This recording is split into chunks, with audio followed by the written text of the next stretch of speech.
No debe sorprendernos que el extraordinario caso del señor Valdemar haya provocado tantas discusiones entre la gente.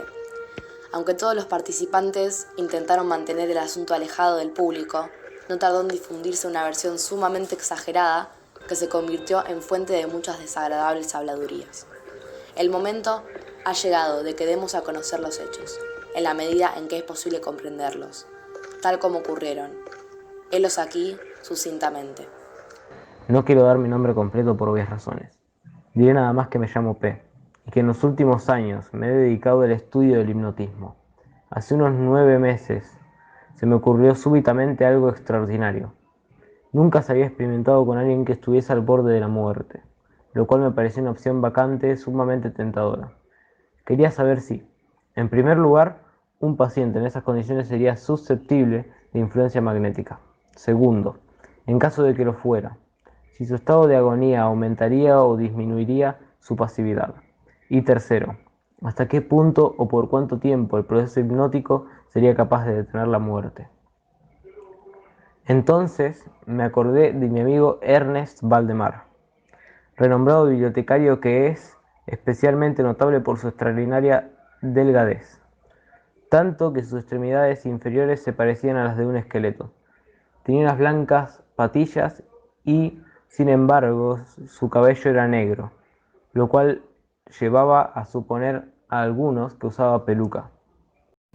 El señor Valdemar, amigo del científico P, tenía además un temperamento muy nervioso, lo cual, según P, lo convertía en el candidato perfecto para experiencias hipnóticas.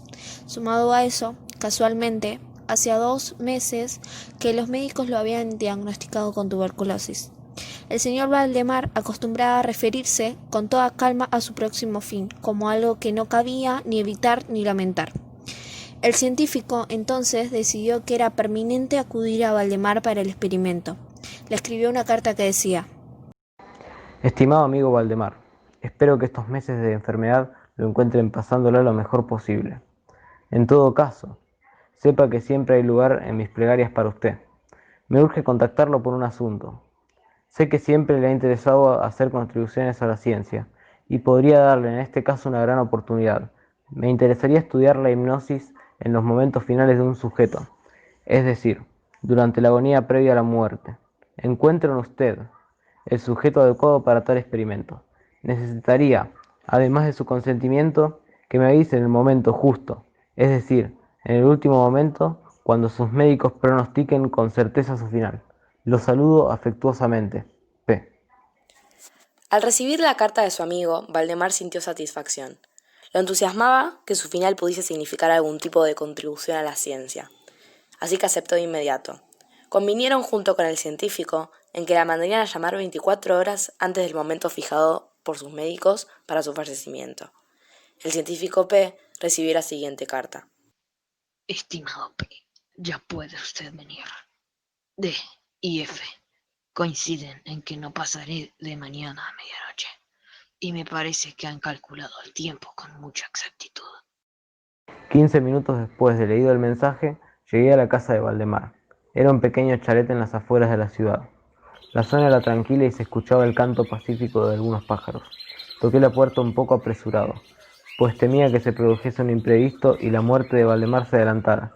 Me abrió la puerta su ama de llaves, con expresión afligida. Buenas tardes. Usted debe ser el señor P. Así es. Señora, vengo a ver a mi amigo el señor Valdemar. Ya lo sé. Solo quisiera advertirle sobre su estado. Es sumamente deplorable y la habitación está hedionda. No importa qué esfuerzo hagamos por limpiar y mantener todo en las mejores condiciones. La enfermedad del señor lo invadió todo en esta casa. Pase usted adelante. El científico ingresó al salón de recepción y la ama de llaves le indicó que subiera una escalera. La casa estaba en penumbras y el señor P pensó que eso debía darle a la situación un tinte mucho más dramático. No entendía quiénes. Atravesando un momento triste, se rodeaba de oscuridad para intensificar la melancolía. Finalmente llegó al dormitorio del moribundo. No le había visto en varias semanas y le aterró la espantosa alteración que se había producido en tan breve intervalo. El rostro de Valdemar tenía un color plomizo. No había el menor brillo en los ojos, y tan terrible era su delgadez que la piel se le había abierto en los pómulos. Expectoraba continuamente y el pulso era casi imperceptible. Al lado de su cama lo atendía una enfermera. A pesar de su deplorable aspecto, Valdemar conservaba una notable claridad mental y cierta fuerza. Se incorporó lentamente en la cama y tomó algunos calmantes sin ayuda ajena. Además, vi sobre su mesa de luz una libreta y un lápiz, señal de que había estado tomando notas durante esos días. El señor P. se acercó a la enfermera y le pidió que hablaran un momento apartados de Valdemar. Ella aceptó. ¿Cuál es el estado general del enfermo? Desde hace 18 meses, el pulmón izquierdo se halla en un estado semióseo o cartilaginoso y, como es natural, no funciona en absoluto. En su porción superior, el pulmón derecho aparece parcialmente osificado, mientras el inferior está en solo una masa de tubérculos purulentos que se confunden unos con otros. Existen varias dilatadas perforaciones y en un punto se ha producido una adherencia permanente a las costillas. Aparte de la tuberculosis, los médicos sospechan un aneurisma de la aorta, pero los síntomas de la osificación vuelven sumamente difícil un diagnóstico. Los doctores que lo han revisado dicen que Valdemar moriría hacia la medianoche de mañana domingo. Y ahora son las 7 de la tarde del sábado. Es decir que tenemos un poco más de 24 horas. ¿Tenemos? Sabrá usted disculparme, pero no está en mis planes presenciar su experimento. No le juzgo, señor, pero no corresponde con mis convicciones aplicar un método de pseudociencia en un pobre moribundo. La enfermera se despidió definitivamente de Valdemar, porque no creería que volviese a verlo. El señor P. se quedó unos instantes pensativo, pero decidió que valía la pena de todos modos llevar a cabo el experimento. El ama de llaves se acercó a traer comida para el enfermo, y el señor P. le pidió que se quedara como testigo que Valdemar se sometería voluntariamente al experimento. Querido amigo Valdemar, usted sabe que su fin está próximo. Sí, lo sé perfectamente. Sin embargo, estoy ansioso por llevar a cabo el experimento. Bien, entonces necesito que declare en voz alta lo que le digo, a fin de que su ama de llaves aquí presente sea testigo de que usted se someterá a esto por propia voluntad. Le pregunto, señor Valdemar, ¿quiere usted ser hipnotizado aún en el estado avanzado de su enfermedad? Sí, quiero ser hipnotizado. Espero que no sea demasiado tarde. Señora, puede usted retirarse.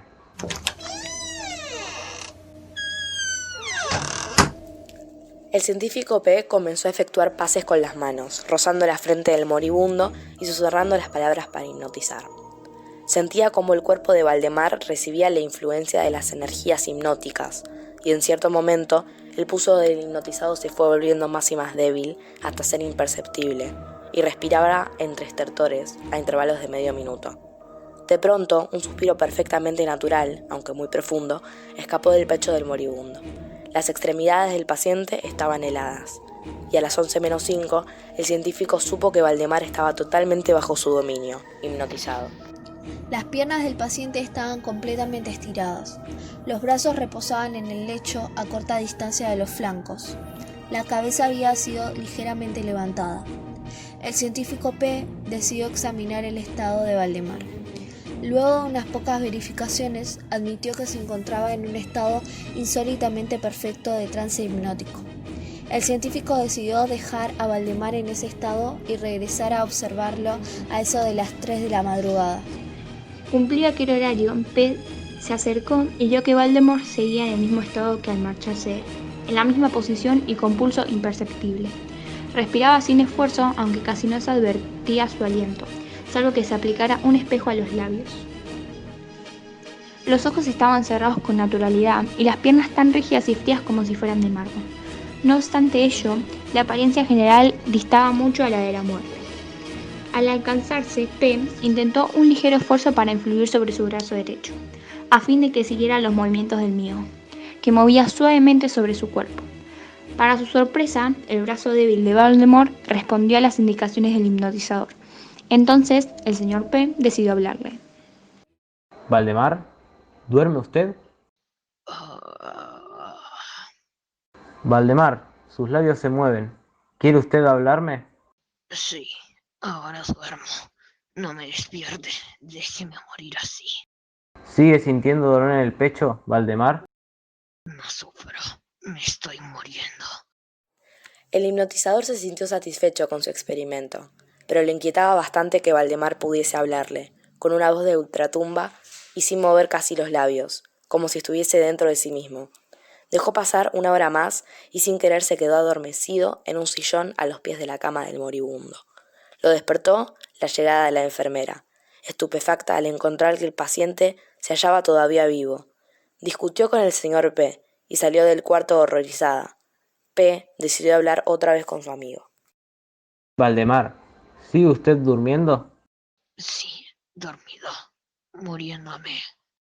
De pronto, un notable cambio se produjo en las facciones del hipnotizado. Los ojos se le abrieron lentamente, aunque las pupilas habían girado hacia arriba. La piel adquirió una tonalidad cadavérica, más semejante al papel blanco que al pergamino, y los círculos écticos, que hasta ese momento se destacaban fuertemente en el centro de cada mejilla, se apagaron bruscamente.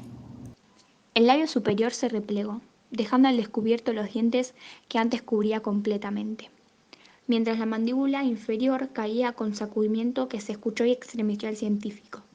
La boca del hipnotizador quedó abierta de par en par y reveló en su interior una lengua hinchada y ennegrecida. La apariencia de Valdemar era tan espantosa en aquel instante que P. consideró abandonar el experimento. El más imperceptible signo de vitalidad había cesado en Valdemar. Seguro de que estaba muerto, lo confiaba ya a los enfermeros, cuando le fue dado observar un fuerte movimiento vibratorio de la lengua. La vibración se mantuvo aproximadamente durante 1 minuto. Al cesar de aquellas abiertas e inmóviles mandíbulas, brotó una voz que sería insensato pretender describir. Jamás un oído humano ha percibido resonancias semejantes. Parecía llegar a sus oídos desde larga distancia o desde una caverna en la profundidad de la tierra. A P. le produjo la misma sensación que las materias gelatinosas y viscosas producen en el sentido del tacto. Valdemar, ¿sigue usted aquí? ¿Está durmiendo? Sí, no, estuve durmiendo. Y ahora estoy muerto. P. no podía negar el estremecedor espanto que aquellas pocas palabras así pronunciadas le produjeron. Al acercar el espejo para detectar el aliento del moribundo, P. comprobó que el objeto no proporcionaba ya pruebas de su respiración. Intentó hacerle un pequeño pinchazo en el brazo, pero ningún fluido salía de allí. La única señal de la influencia hipnótica la constituía el movimiento vibratorio de la lengua cada vez que volvía a hacerle una pregunta a Valdemar. Él trataba de contestar, pero carecía ya de voluntad suficiente. P. escribió en sus notas: Resulta evidente que hasta ahora la muerte ha sido detenida por el proceso hipnótico. Parece claro que, si despierto Valdemar, lo único que lograría sería su inmediato, o por lo menos su rápido fallecimiento. Desde ese momento hasta pasados casi 7 meses, sí, 7 meses, el señor P. continuó asistiendo diariamente a la casa de Valdemar, acompañado por médicos, hipnotizadores de todo el mundo y amigos del afectado. Durante todo ese tiempo, el hipnotizador se mantuvo exactamente como lo descrito. Finalmente, P. resolvió hacer el experimento de despertarlo o tratar de despertarlo. La primera indicación de un retorno a la vida lo proporcionó el descenso parcial del iris. Como detalle notable, se observó que este descenso de la pupila iba acompañado de un abundante flujo de icor amarillento, procedente de debajo de los párpados, que despedía un olor penetrante y fétido. La enfermera que estaba junto a P. le sugirió que tratara de influir sobre el brazo del paciente. Como al comienzo, P. lo intentó sin resultado. Entonces decidió interrogar al paciente. Señor Valdemar, ¿puede explicarnos lo que siente y lo que desea? Por amor de Dios, pronto, hágame dormir. O despiérteme. Pronto, despiérteme. Le digo que no estoy muerto.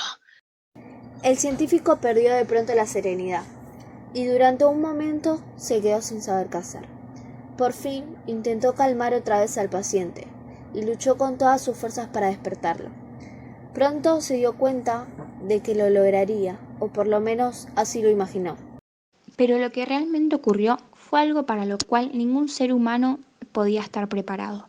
Mientras se ejecutaban rápidamente los pases hipnóticos, entre los clamores de muerto, muerto, que literalmente explotaban desde la lengua y no desde los labios del sufriente, bruscamente todo su cuerpo, en el espacio de 1 minuto o aún menos, se encogió, se deshizo, se pudrió entre las manos de P. Sobre la cama no quedó más que una masa casi líquida de repugnante, de abominable putrefacción.